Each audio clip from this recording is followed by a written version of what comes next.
حشينا البطة قبل كده يا مرتة وحشيناها فريك. تعالوا بقى أقول لكم على الطريقة اللي أنا بحبها جدا وأي حد بيدوقها من إيدي بيطلبها مني كل مرة.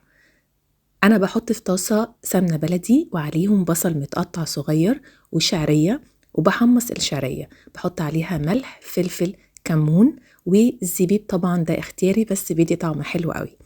بنحمص بقى الشعرية لحد ما لونها يكون ذهبي، وبنزلها في صينية كبيرة كده عشان ما تكملش سوا في الطاسة. البطة بقى بنكون منضفينها كويس قوي، ونيجي نحشي بيها الشعرية ونخيطها من تحت ومن عند الرقبة كمان، لأني بحشيها شوية من فوق. في الحلة بقى اللي هنسلق فيها البطة أنا بديها صدمة الأول عشان تفضل محتفظة بالعصارة بتاعة اللحم بتاعها، فبحط سمنة بلدي وبحمر فيها البطة، وبحط بقى كل المطيبات اللي انتوا تحبوها تزودوها للشوربة بتاعتكم، وما تنسوش المية تكون مغلية.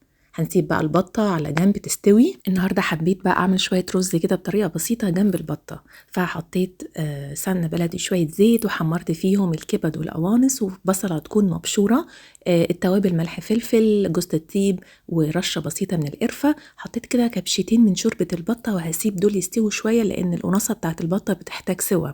بعد كده هننزل عليهم برز مصري مغسول وهنقلب كل ده مع بعضه، وهنا الرز هياخد بقى من كل الطعم بتاع الكبد والقوانص والبصل اللي احنا حمرناه.